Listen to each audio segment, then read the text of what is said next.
shall we? Let's do.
Thanks.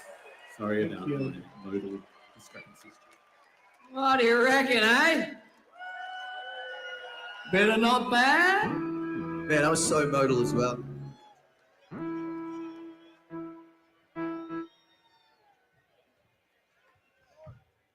Okay.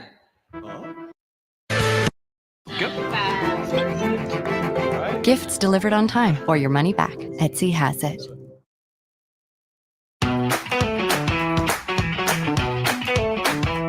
I love cashews and I love the spiciness and the flavor of this. Thank you, CBS.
What is up, everybody? What is up?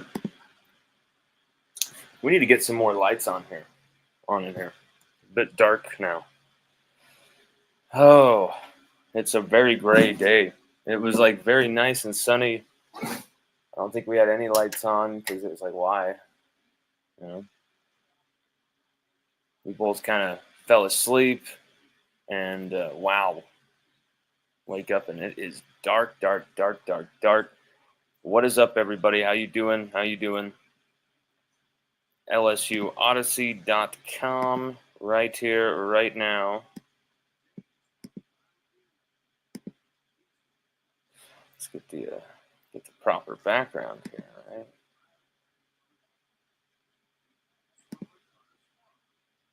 Let's see. Oh, why won't that work? I guess our virtual background thing won't work this time. Huh, interesting. What do we pay this extraordinary fee to you for, StreamYard? What is the point of the fee then, huh? You sick bastards. I guess I had to pick that in our thing before we started. I'm not sure. 1 second, everybody.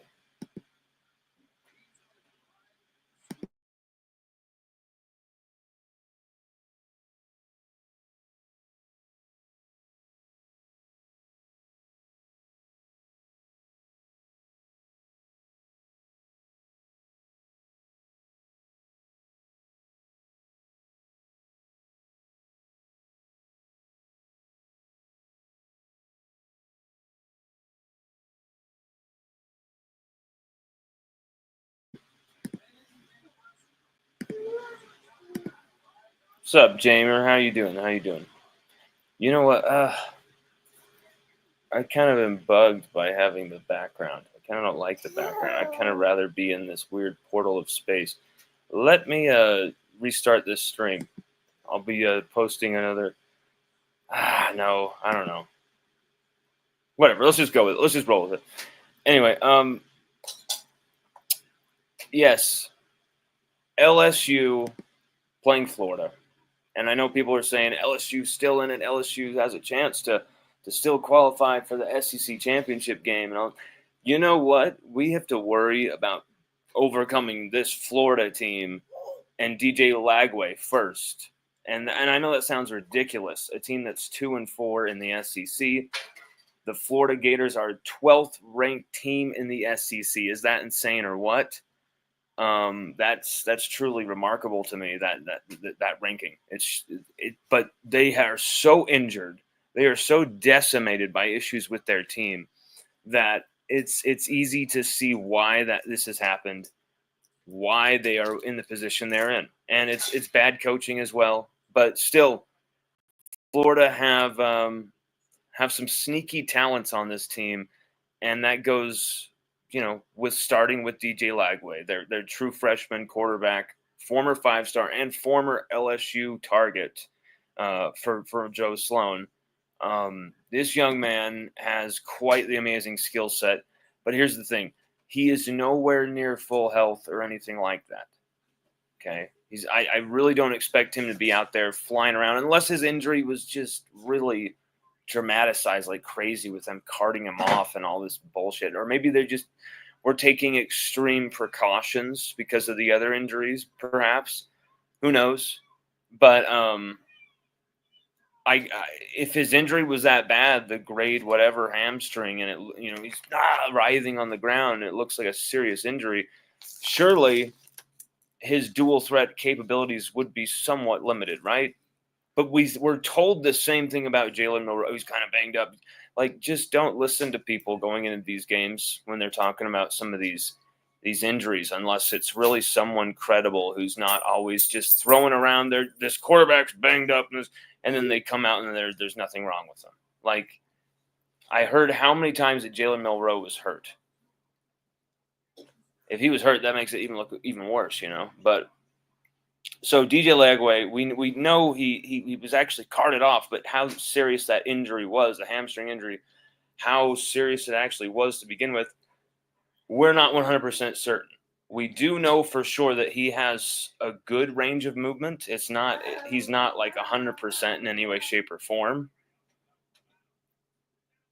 But he's not in some position where he really needs to be careful on every down.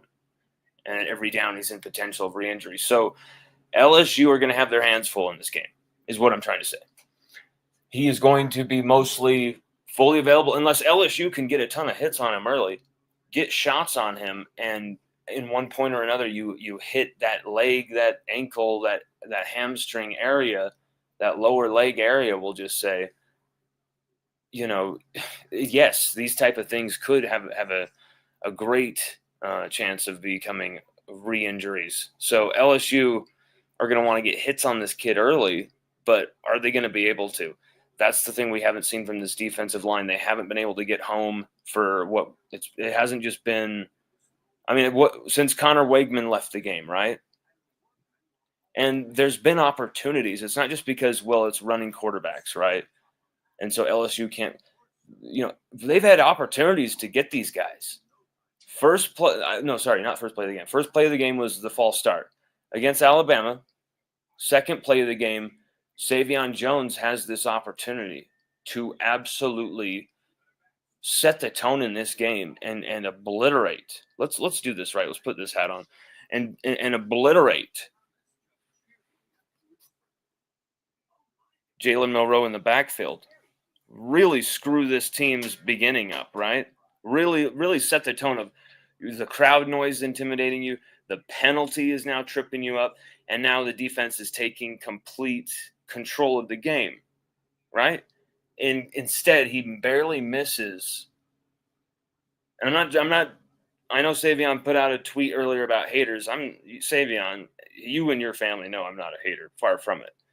But you missed the guy, okay? It's the facts. And if you're able to get him down in the backfield, I'm not going to say the game's different, but at least we're going to have a better feeling at that moment. And just don't worry about that game and really focus on what's ahead of you, because this is what LSU needs to do here. LSU has such an opportunity. Still, I can't believe this. LSU actually are mathematically still in the playoff race, the SEC championship race. LSU have a chance. If that scenario plays out that has been talked about and fabled, where it would be either Texas or Texas A&M in the SEC title game facing LSU in the SEC title game, LSU with 3 overall losses, 2 losses in the SEC conference, and they're duking it out in the SEC title game in Atlanta. That is a possibility if LSU can win out, and if that crazy wild scenario, which is more than possible in a lot of 50-50 games, in this season of all seasons where things are just wild and nuts, it's possible.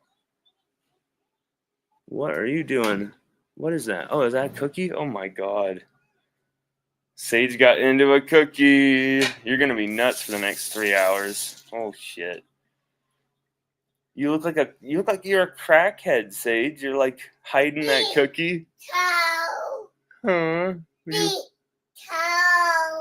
He was hiding a cookie. Yes. He stole one of the cookies off the. You're getting tall, Sagey. You want pretzel? Yeah, my man. Just like Daddy, he likes these pretzels. You want one? 2? There you go.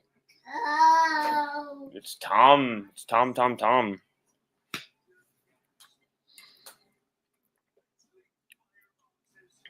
So can LSU sustain pressure on DJ Lagway? Can LSU rattle DJ Lagway? Can LSU get sacks on DJ Lagway? That's the thing is, I'm trying to remember, has Braden Swinson, did he have a sack against A&M? I'm thinking he did early in that game. I swear to God he did early on Connor Wegman in that first half. Let's see. Yes, he had a sack and 2 TFLs, actually, in the A&M loss. So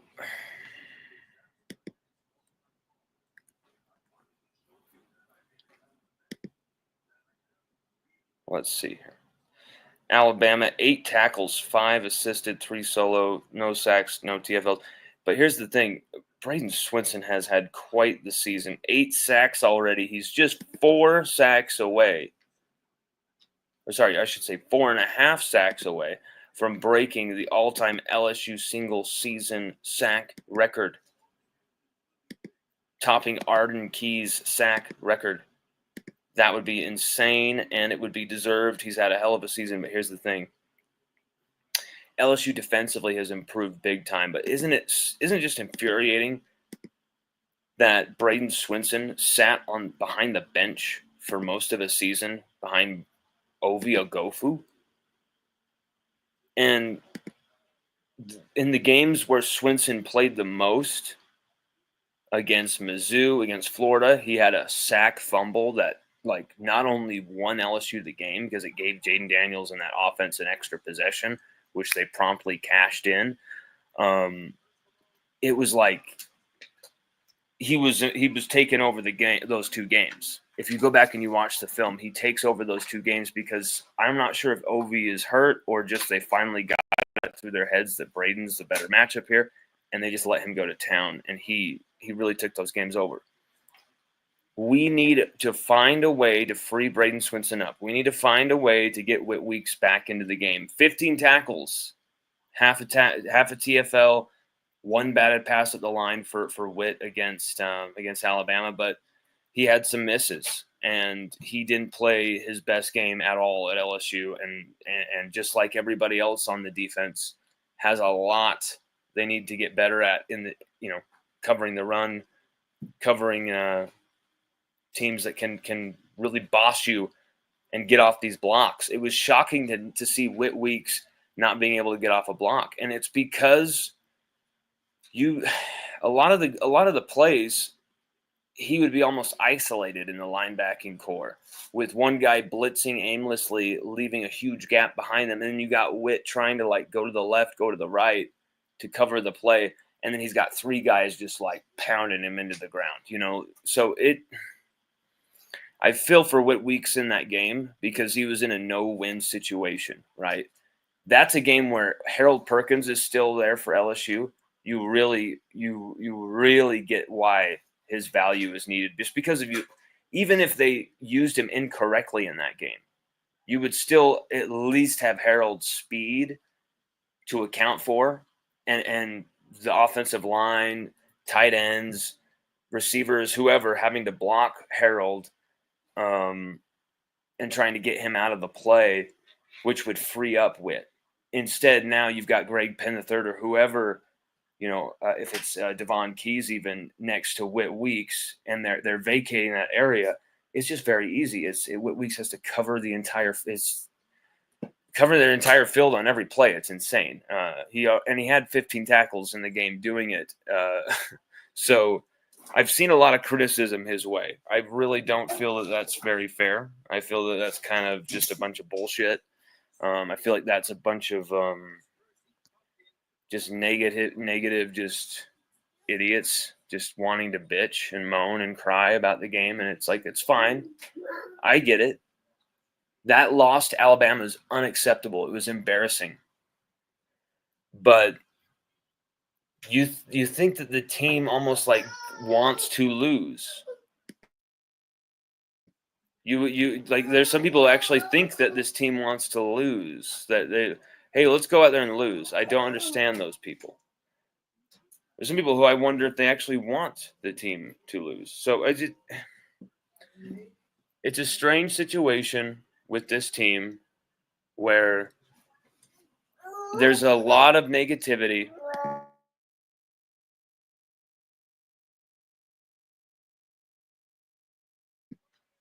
There's a lot of negativity from fans and stuff like that, but I think the way that the team, the coaching staff can best bury that, banish that, get rid of that is to go out there and kick some ass.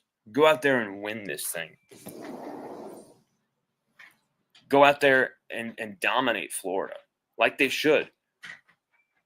Come here. You want a chalk? Where's your chalk? your chalk, bud. He's like, I want to go outside. It's like slightly raining, so he can kind of go under the canopy and chalk a little bit. So it's nice. We got a canopy now that we're going to be setting up fully all these times when it's raining, when it's snowing, all that crazy shit. Having to probably take it down when it's snowing and before the end of the night so it doesn't rip. I'll be the one who has to always do that, probably. Hopefully. Don't want to make the queen do things like that. Huh, Seiji?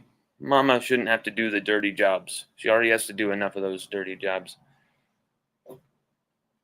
Oh, God, that was a line that people could take a few different ways. Oh, shit. That's weird. This game, to me, early afternoon kick, this is a big test for Brian Kelly. This is a game you cannot afford to lose if you're Brian Kelly. And I don't think you will hear the same, I don't think you'll see the same Nick Saban had this record and Brian Kelly has a record that's kind of complementary, It's almost the same, you saw tweets like that from some people who are trying to, I don't know, maybe score points in the media room, maybe try and look more favorable, get more access, whatever it is. But yes. But we saw tweets like that were very just like obsessively wanting to make sure that no one, criticizes Brian Kelly.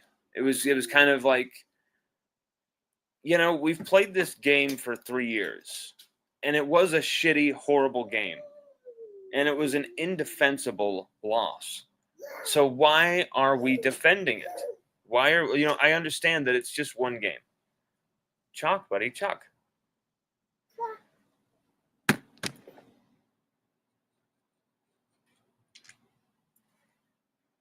He's like trying to hand me the chalk. It's like, dude, we are trying to talk about LSU needing to kick some absolute ass here, Sage. That's the thing is LSU have to turn the page here, but they have to do it in an act.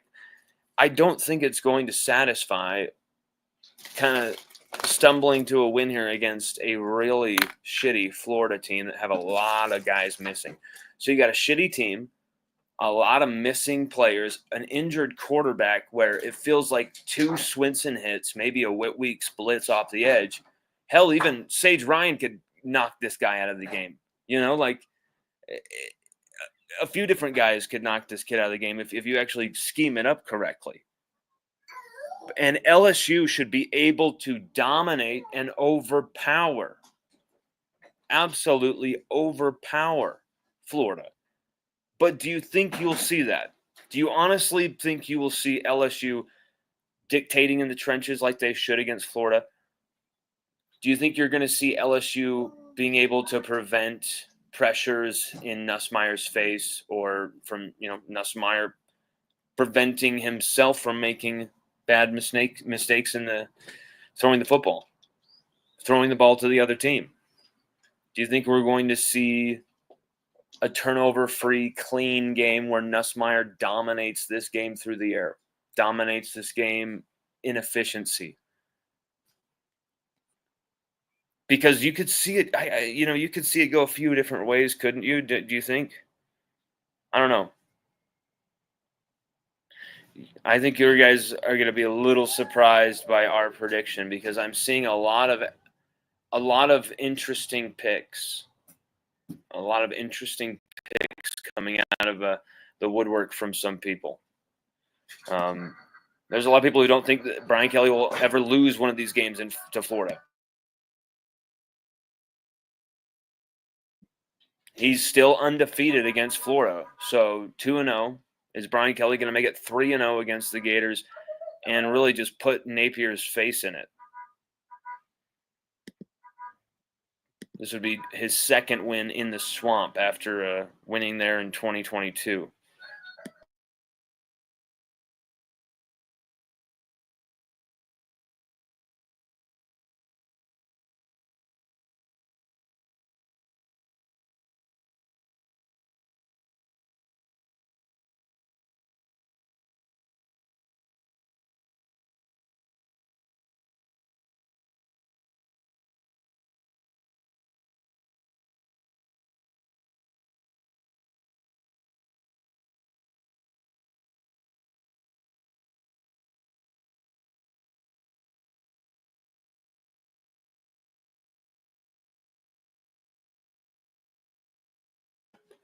I see this being a game that maybe is one for the purists, to put it nicely.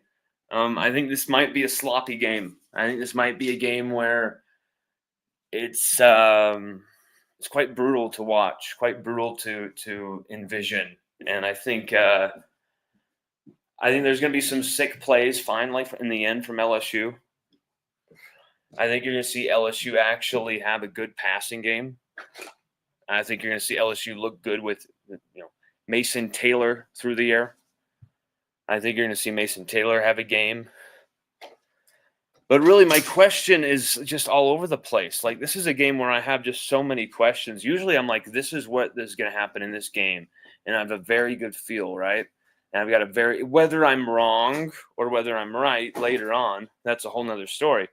But I would say probably we probably get 70% of them right. But I think the 30% that we lose sometimes sting more than getting any of the 70% right. Because usually the 70% are games LSU should be winning, right?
My word.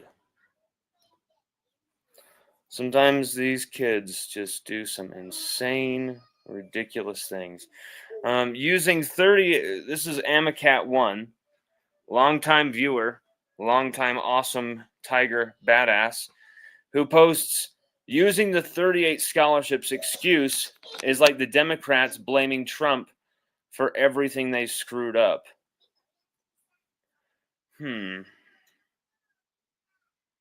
I don't know. I don't think that analogy really works. It's kind of like a forced one there, my man. You found it funny though, Sage? Using the 38 scholarships excuse, I get what you're saying there, is like the Democrats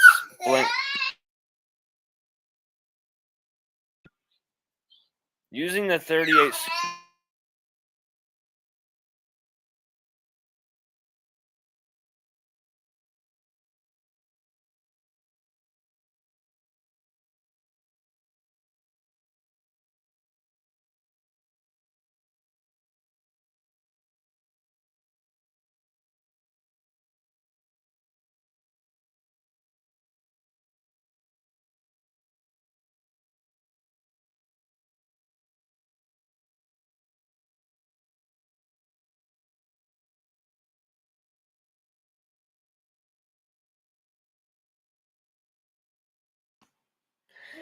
Yeah, it's cutting out for a reason. This little boy is just crazy. Just making a ton of noise. So I'm doing that for your own benefit. I'm not really sure if I understand your analogy fully, but or maybe it didn't work. But using the 38 scholarships excuses like the Democrats blaming Trump for everything they screwed up. I mean, I guess that would be strange if the Democrats were like, hey, you screwed the economy up, Trump. You made the inflation go crazy. I mean, like, they could sort of say that, but it's more like COVID in 2020. COVID made businesses realize they could inflate prices like crazy and get away with it. Like, let's just be real. And then they just could say that things were, oh, there's a limited supply. Oh, we're screwed. They have warehouses and warehouses of things or whatever the case may be. There's just a lot of weird, shady stuff going on. And so that's why prices have skyrocketed as just these companies get greedier and greedier, and people get more dog eat dog and more selfish. So I don't know if the whole thing works, but I get what you're trying to say. That people keep saying, Brian Kelly inherited this from Coach O, and I'm with you there. It's like, whoa, like I understand how long the rebuild should take. Like I understand all this stuff, like all the dirty work he had to do. I understand all of the crazy stuff he went through. But here's the thing: went through to get LSU back to where he's got it, which has been a good spot. But it's not where it should be under him, right? If he's this the coach we paid for, the coach I believe in, the coach that Woodward believes in, the coach that most of you believe in, right? He's got to deliver, and it's got to be. I'm not expecting a national championship every season from Brian Kelly. I'm not expecting a national championship every year from LSU. But you cannot lose games like that. You cannot go out there, and even if you go out there completely unprepared, there's got to be some type of reaction. You've got to figure it out and get somewhere in the game where you're competitive. And you never saw that against Alabama. You didn't see that against Tennessee a year, back in 2022. You haven't seen it against A&M 2 of 3 seasons from Brian Kelly and his LSU Tigers, which, yes, you could say he inherited a terrible situation. You could say also he made that situation worse by running off people like Corey Raymond, hiring Brian Polian as your director of recruiting instead of Frank Wilson. Crazy Frank even took the job. It's crazy we even got him to take the job, and he wasn't even director of recruiting his first year. And then Dwight McLaughlin, run him off. So there was some situations that made it worse for him. He made it worse on himself. Hiring Brian Polian for special teams was another terrible thing. Not retaining Greg McMahon. There was just he wanted to completely cut ties with everything from Coach O's administration because he did not want people getting brought into courtrooms and being deposed and all this stuff and having any ties with the illegalities or potential cover-ups of the alleged cover-ups, all that stuff of LSU under Coach O and Les Miles. But then when you hire Frank Wilson was thrown immediately into the firing line with the Sharon Lewis testimony, and he was put on the stand. So there was just some decisions he made that was like, you're not going to be able to avoid this anyway. So who cares? Just retain Greg McMahon, who he's probably not done anything wrong, covered anything up. Keep him on the team, coaching the special teams. He would have never left. I don't know why you kicked him out, but LSU still find themselves in this quagmire with special teams. And that's something that could decide this game against Florida, because if you either give this kid, DJ Lagway, short fields, easier opportunities to score, or you turn the ball over, man, oh man, it's going to be a recipe for a very interesting game.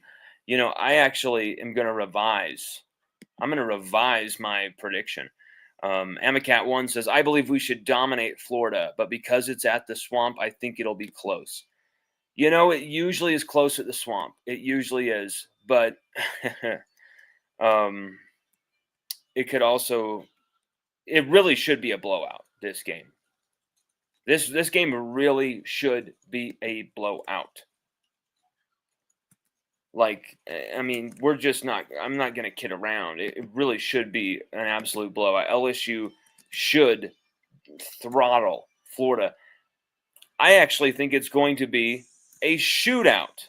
I think this thing is going to be an absolute shootout quarterback duel between DJ Lagway of Florida who LSU wanted to go after at one point. LSU offered him all that stuff. But he instead, went to Florida, where he had a good relationship with Billy Napier, and many people are saying that's the reason Billy Napier has been retained right now.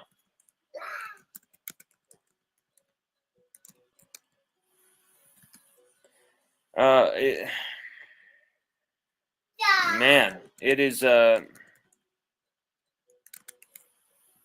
this game could go many different ways. I'm having a tough time here.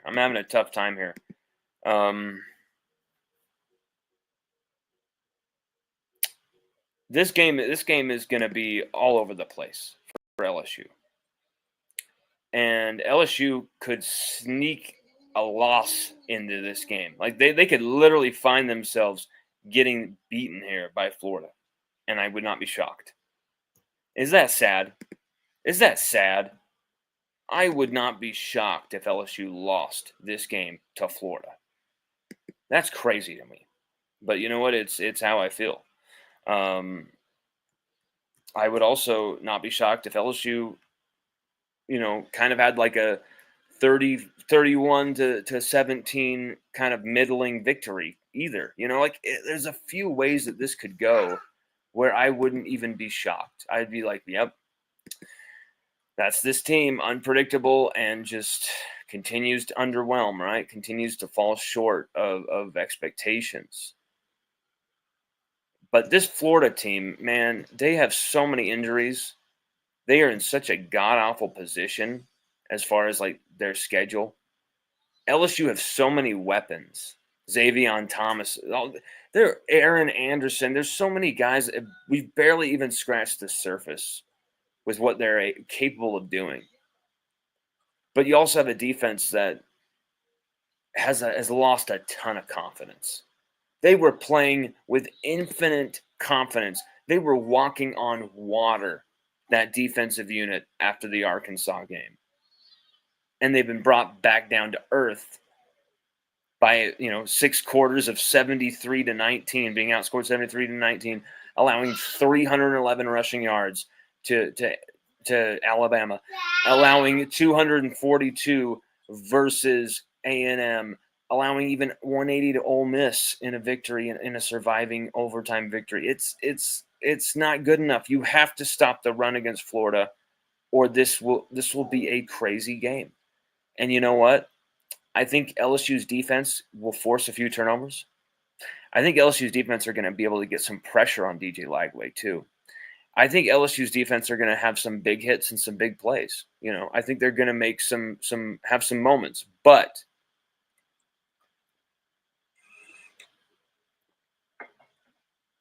and this is a big but, as big as Queen Latifah's, I think this game is going to get out of hand as far as the score. I think LSU are going to be really, really bad on defense as far as allowing points, as far as keeping this team down. You've got your foot on the throat. We're going to see a game where Nussmeier's going to be throwing the ball all over the yard, making plays. I think Nussmeier's going to have a crazy amount of yards, 478 yards on the night, 5 touchdowns, 1 interception is our prediction for Garrett Nussmeier's output. And LSU are going to win this thing 48-45 is my prediction. LSU are going to sneak out a crazy must-win. Brian Kelly must-win. And it's going to be a game where LSU are going to open this thing strong. LSU are going to open this thing strong, beating Florida's brains in, right? And it's looking like 21-7, 21-10, something like that. And it looks like LSU are going to have themselves a game here, right? Florida are going to come back and make it a crazy game. We're gonna see a crucial Nussmeier interception, which it'll be tipped or something like that, so it won't be completely his fault. So people won't completely get on him.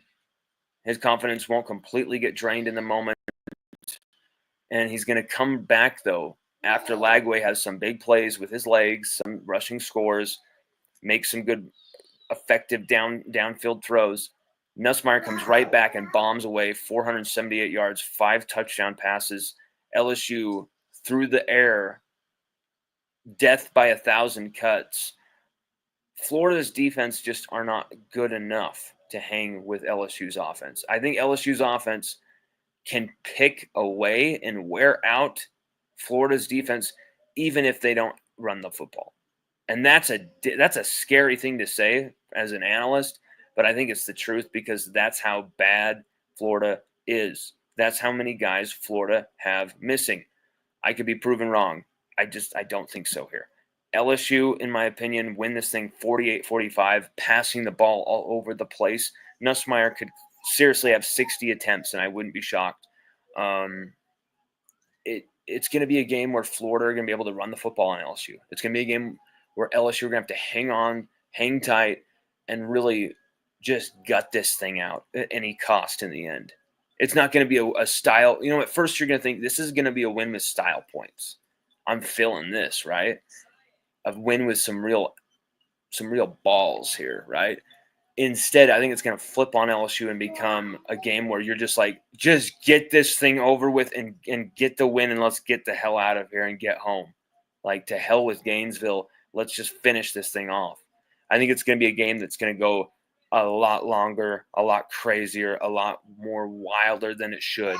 LSU should really win this thing and win it big. LSU should win this thing like 38-3, 41-3. LSU should actually have, but the Tigers are not that type of team to actually blow another team out. Even the couple blowout wins that LSU have, where it looks like a blowout on the schedule, when you watch the game against Nichols, did you feel like LSU blew out Nichols in that game? Even if they had a dominant second half, did you really think that they blew Nichols out in that game? What was it, 41-22, something like that? I didn't. 44-21. Did you really feel that LSU blew out South Alabama? That's the only game that I feel like LSU have blown anyone out this game because they took it was from the first play. I'm not talking about LSU needing to do that, but maybe score on the opening drive for once. Get some actual confidence, some momentum, because you never score on the opening drive. We've done that like a couple times this season. It's just startling. But really, the South Alabama game, 42-10, that's it. That's the only blowout this season. Don't try and say the Arkansas game was a blowout. It was 16-10, midway through the third quarter. Arkansas had the ball to go take the lead. It was Whit Weeks who took the ball out of the sky and made a play, and then another play later, Caden Durham was in the end zone, and the game was effectively over. Without that play, turn it into a 2-score game instantly, and then a field goal shooting gallery by Damian Ramos. Let's be real here. That was more of a game than it should have ever been. Arkansas were anonymous on the night. And somehow they had a chance to take the lead in the midway in the third quarter. LSU were really playing a great first half against Texas A&M. Texas A&M completely flipped the script once they got the turnover. Marcel Reed comes in instead of Connor Wegman. Whole different situation, okay? Let's talk about that. What if DJ Lagway cannot go? Well, for Florida, the situation is not good, okay? Because when you see this stat line, you're just going to laugh. Like, I don't want to be rude, but like, I saw the stat line the other day and I'm like, oh my God. Sage finds it funny, but you're watching the weirdest thing on that thing. Aiden Warner, the third string, Aiden Warner, the third string quarterback for Florida, has 50 attempts, 21 completions in 4 games for 228 yards, 0 touchdowns, and 3 picks. 4.6 yards per attempt. DJ Lagway, 11.6 yards per attempt, 6 touchdowns, 5 picks, 1,071 yards passing, 60.9. Not overly impressive throwing the football, but he's making plays with 11.6 per attempt. He's making some downfield action happen when you're talking about 19.1 yards gained per pass completion. It's pretty damn good from a true freshman. The 5 picks can be cleaned up, but Aiden Warner, 3 interceptions. Graham Mertz injured for the season. So, like, if LSU can knock DJ Legaway out of the game is over. Aiden Warner he doesn't have a pulse. Not against Braden Swinson, not against those guys, right? So really, it's about getting pressure in this game.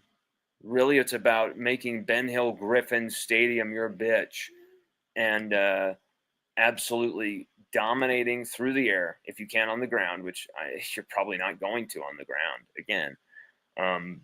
It'd be great if we could. If you're going to, you're going to have to run outside, and you're going to have to feed Caleb Jackson for once. You're going to have to feed Caden Durham and kind of split those carries between those two. Caleb Jackson was a superstar coming into this season, and LSU made him gain too much weight, and now they run him right up the gut. I don't understand why they tried to make him a power back when he's an absolute superstar, off tackle, in the stretch, outside counter, any type of these plays where you get him working to the edge, working off tackle, inside, outside shoulder of the guards, not just straight up the gut. Like, get him, get the defense horizontal and then break them north to south when you see that gap. Those are plays that Caleb Jackson succeeds at big time. And we're just not giving him that type of we're not giving him those carries at all. I don't understand it. Caleb Jackson's an absolute weapon, and he's a way for LSU to control the tempo finally. Caden Durham is banged up, and we keep riding him, and it's going to cost us. He's going to get hurt for the season, and we're going to run him into the ground. You need to share those carries with someone who's going to get effective, positive yards on every carry. Caleb Jackson will do that if you actually run him to the outside. CamMacat1 says, comparing the losses to Bama 18, 20, and 24, we were dominated in all 3 games, but this last loss was the most embarrassing. You can't even compare the other ones. I mean, the other ones are bad, but this game had everything riding on it. LSU could have controlled their own destiny in 2018 if they had beaten Alabama, right? But going in that game, you just didn't feel like they were going to do it. You were hungry and wanted LSU to get that win, but I got to be honest, I didn't think we were going to. Whereas in 2019, it was like, damn right, we're going to take this damn thing from you. 2020, you knew it was going to be bloodshed. And that's the thing. It was the fact that that's Saban's last title was the COVID year is indicative of just how it was like shooting fish in a barrel. It was just so easy for them. They were so destroying Ohio State in that title game. Like, come on. It was a joke. This game, so much buildup. It's not Nick Saban. It's Kalen DeBoer, first season. Like, I've said all this before. I've written about all this before. You've all read, you've all watched, you've all seen that stuff. You all know exactly where I stand on the Alabama game. Where I stand on this LSU Florida game this new week, LSU should dominate this game. LSU should eat Florida alive. It's not going to happen. This team are not ready for that type of dominance yet. It's going to be 48-45. LSU are going to make some great plays, though. LSU are going to allow some big plays. LSU are going to have some busts. LSU are going to have some confusion on defense. But there's going to be some playmaking that is going to come from all 3 phases. LSU are going to put up the most points all season, if I'm not mistaken. Yep, most points all season. Just the third 40-point game for LSU this year. Scored 40 points against Nichols, 40 points against South Alabama. Yeah, only allowed one team to score 40 points this year, Alabama. But There's been a trend the last 2 weeks. We've allowed the most points to the opponent that we had all season. 38 to A&M, now 42 to Alabama. I think it's going to be another trend, and they're going to score 45 on us.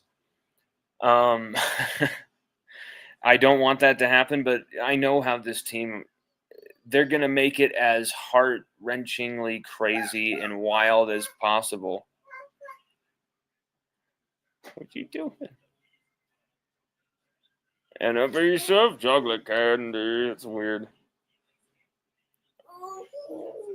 So, yeah, I think Nussmeier's going to throw for 478, have 5 touchdowns, 1 pick. The 1 pick is going to help Florida get back in the game. Everyone's going to be feeling like Florida's going to beat us. Oh, my God. I think LSU are going to get it done. I don't think it's going to be like a last-second win. And I don't think it's going to be like a 20-point win and then you kind of allow them to score a bunch of garbage. I think you're going to beat them by like 7 or 8 points in the end. 10 points. And then they get a field goal or something. You know, something that's going to kind of bring it closer. But it's not going to feel like a definitive last-second win. But it's not going to feel like you absolutely stomped them or even had a decisive win by 10 points. You know, so it's going to be a close shave for LSU. 48-45 is our prediction for LSUODYSSEY.com. Check out our preview article on the site here. LSU versus Florida preview. Brian Kelly's Tigers set to rebound versus 4-5 Florida. This is 4-5 Florida. Okay. This is a team that's lost by 13-plus points on 4 occasions this season. Okay, 41-17 to Miami. Texas A&M beat them by 13, just like we got drubbed by them too. Completely melting down against Texas, 49-17. They've only scored 20 points or less in all 5 of those losses. If LSU let Florida get hot, it could be a dangerous game. And there's no reason, absolutely zero reason for this Florida team to get hot against LSU. Zero reason. You need to be throwing the football over the middle, attacking the center of this defense, this Florida defense. I want crossers. I want in routes. I want slants. Throw the football, these quick release, quick throw, quick action passing game. To Mason Taylor, to Aaron Anderson, Kyron Lacey, downfield, Chris Hilton Jr. with the downfield play action bombs. That will get the lanes to run the football. That will open up space, generate space. So if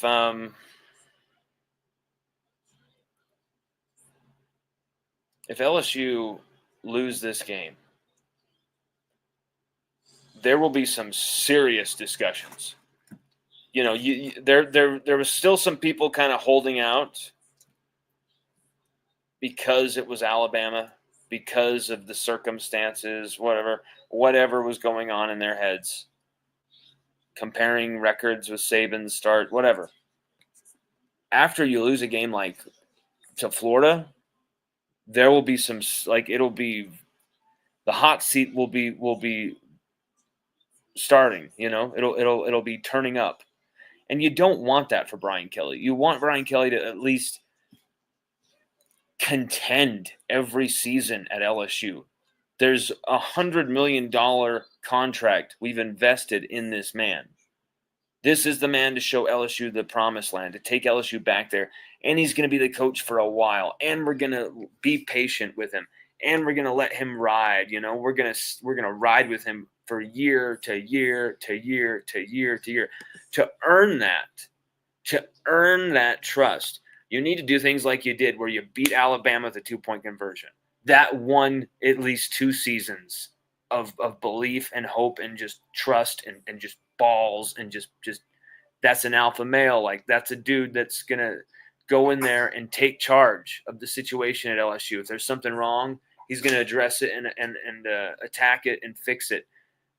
You've now seen since that time, since that win over Alabama, every big game, except for that Ole Miss game where LSU survived with a last-second overtime crazy win, of course, once again.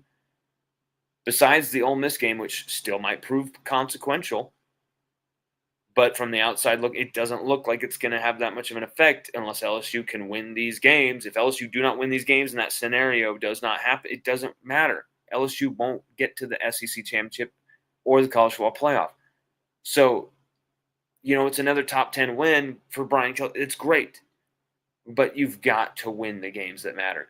And I know that this is a game that it will never look great on Brian Kelly's resume of, he beat a 4-5 Florida team. Who cares? He should. And they didn't blow him out. But I don't care. I don't care how Brian Kelly, how his team, how his staff do this. I don't care about style points. I don't care about, it was ugly. I could barely watch. It's LSU. I'm going to be watching no matter what. No matter how many people are in the stadium, I'm going to be watching. Okay? But this is a game where our team is sorely lacking confidence. They need to make some plays. They need to have something happen to feel good about themselves. I'm not sure if this is going to be a game where that's going to happen. I'm not sure it's going to be a game where you can take much solace about LSU football from this game. I don't think you're going to be going to bed on Saturday night going like, you know what, the future is bright, baby. Yes, LSU got a dominant team. Yeah, like 48-45 over Florida. Yeah, I don't think that's a result that's going to make you feel too good, right? But it's going to be the win LSU need to keep this thing ticking. And I think you're going to see the playmaking just enough to get this thing over the line on defense that are going to be sorely lacking confidence and are going to show that for most of the game, but are going to make plays when it matters most for LSU. And then you're going to see it. You're going to see Chris Hilton Jr. get his first touchdown this season. Chris Hilton Jr. catches a bomb downfield. Book it. Sorry, I'm getting water from my sink. Book it. Chris Hilton Jr. bomb over the top, 65-yard touchdown catch for Chris Hilton Jr. in this game. And it's going to be early where LSU kind of take control.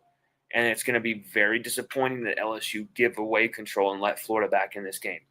And it's going to be really tight, and we're going to be really like, oh, my God, why do they keep doing this to us? You're going to feel like you have dysentery from the Indian jungle in like the 1930s. You're going to be like, oh, what is going on here? You're going to feel like you just drank absinthe with Vincent van Gogh, and he's like trying to cut your ear off. He's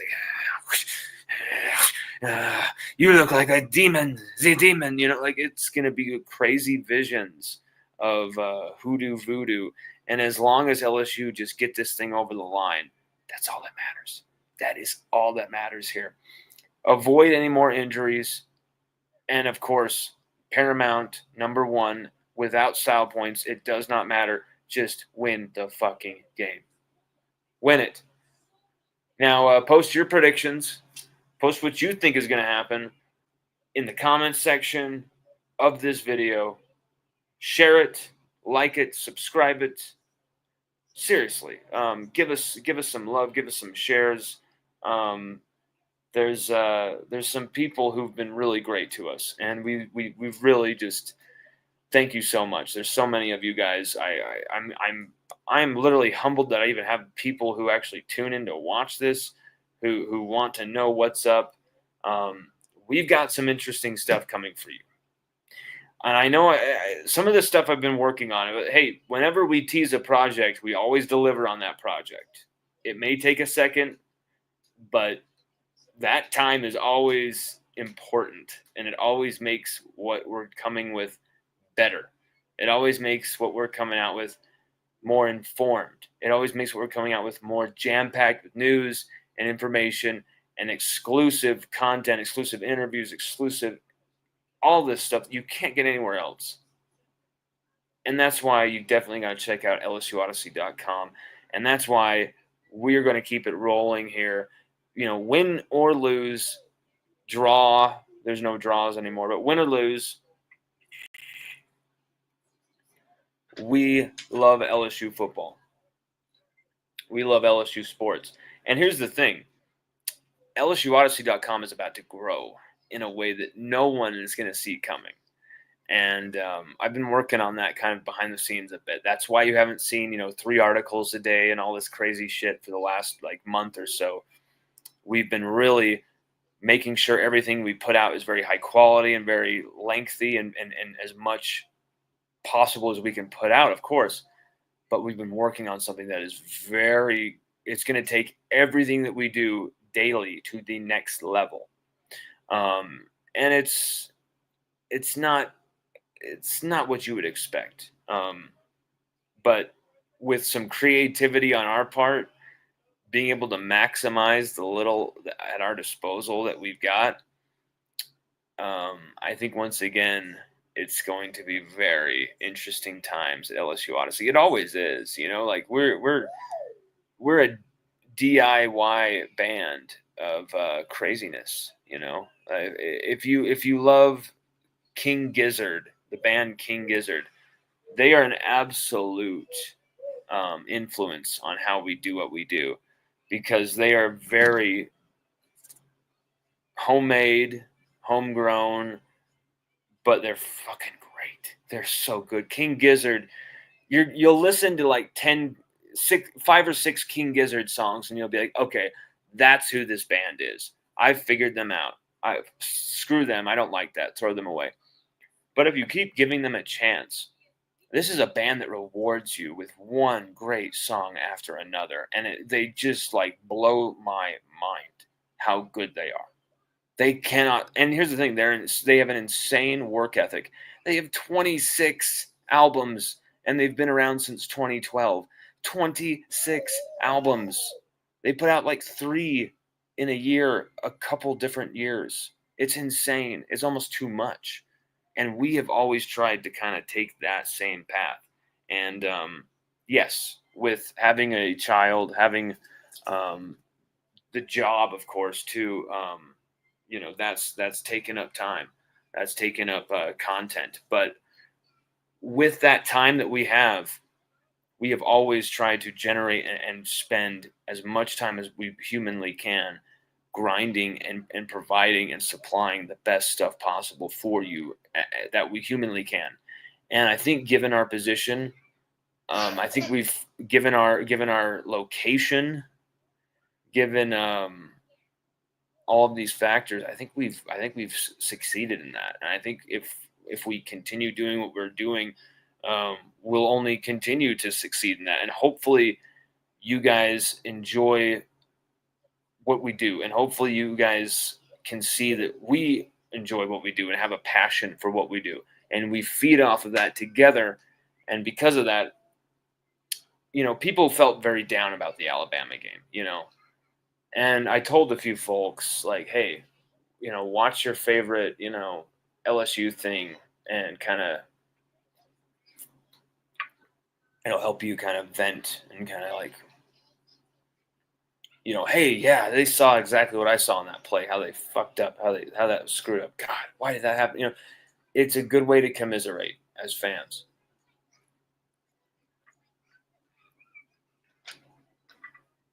And so, yeah, I'm just very, very humbled by all of you watching us, and thank you very much. We're going to try and keep building this thing and growing this thing. Sage, you want to say bye to everybody? Sage. Come here. Come say bye. Yeah, come say bye.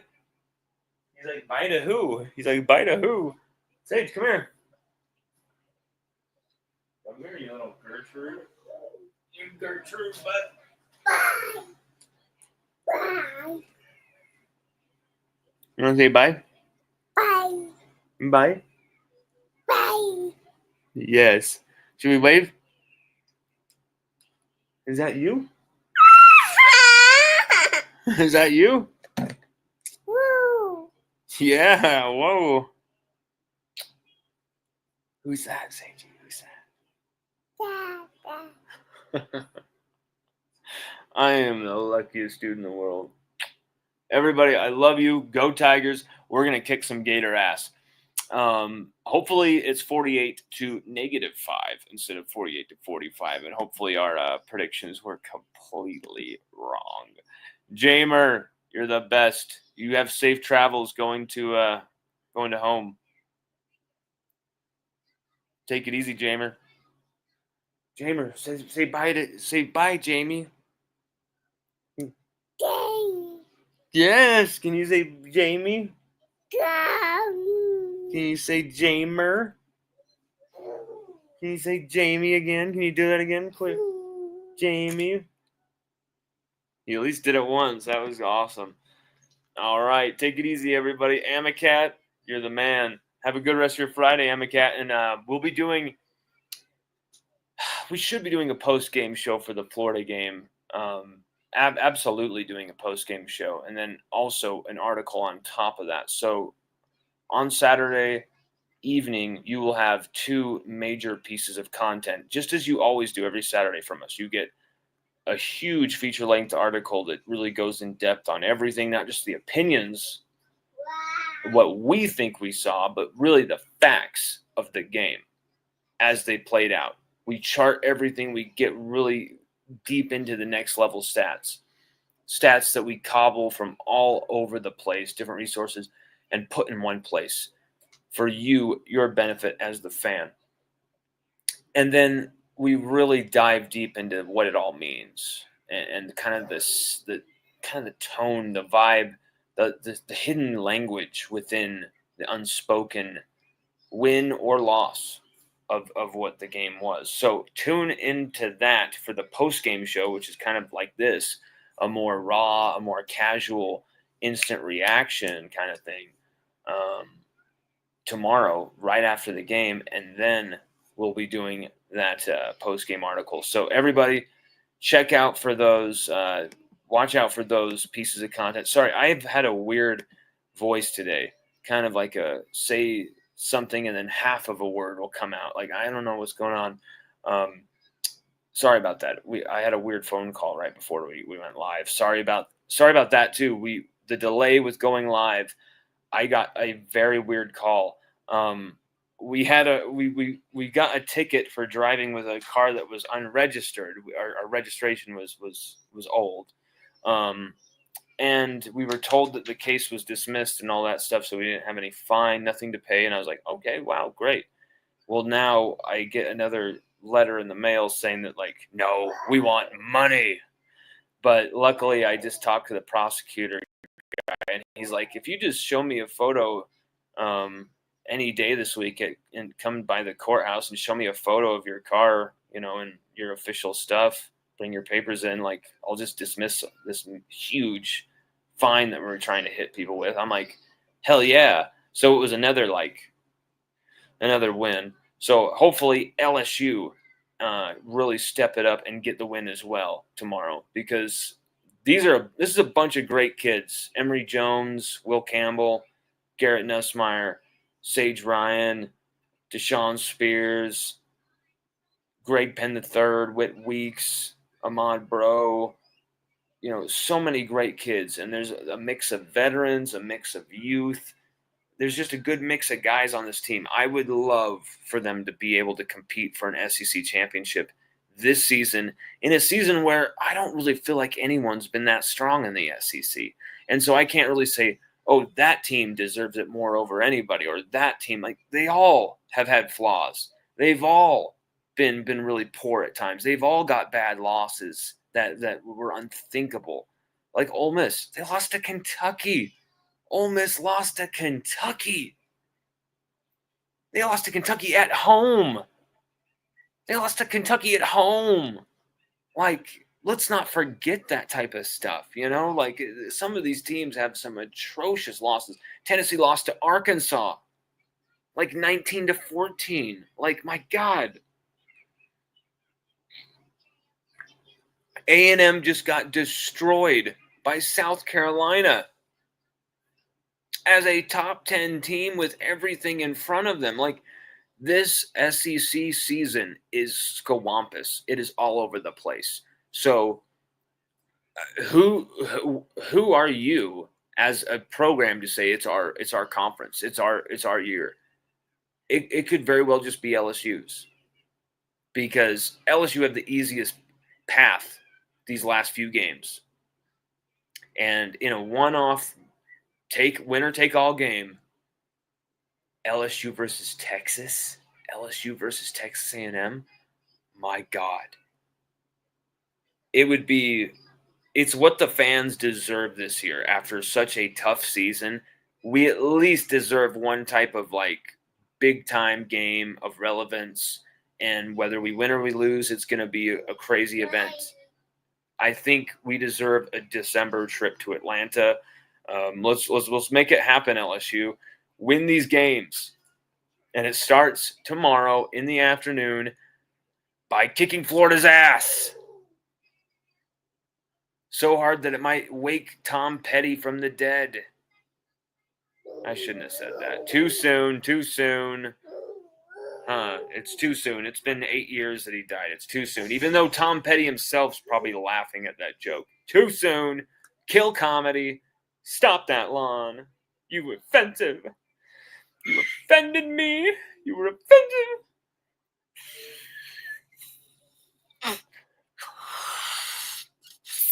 This is why you don't smoke, people, because I can't blow up the balloon.